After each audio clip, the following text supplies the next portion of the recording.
কিরে বাবা কিছু না জানা হঠাৎ তুই চলে আসলি? আরে গাড়ি কার? এই গাড়ি ডেপুটি ডিরেক্টর সাদিক সাহেবের ছেলের। তারপরে তোর গাড়ি? তোর গাড়ি। খুব সুন্দর হয়েছে রে দাদা ভাই। দেখছো এটা কার গাড়ি? আরে আমার ছেলে স্বামী।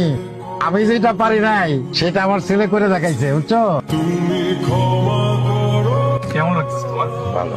সন্তান যখন ভালো থাকে, অনেক বড় কিছু করে, তখন নিজেকে সফল মনে হয়। মনে হয় যে বাবা হিসেবে আমি সার্থক, নিজের পায়ে দাঁড়াইছি। মনে হয় যে আমার সে সফল আর কেউ আছে।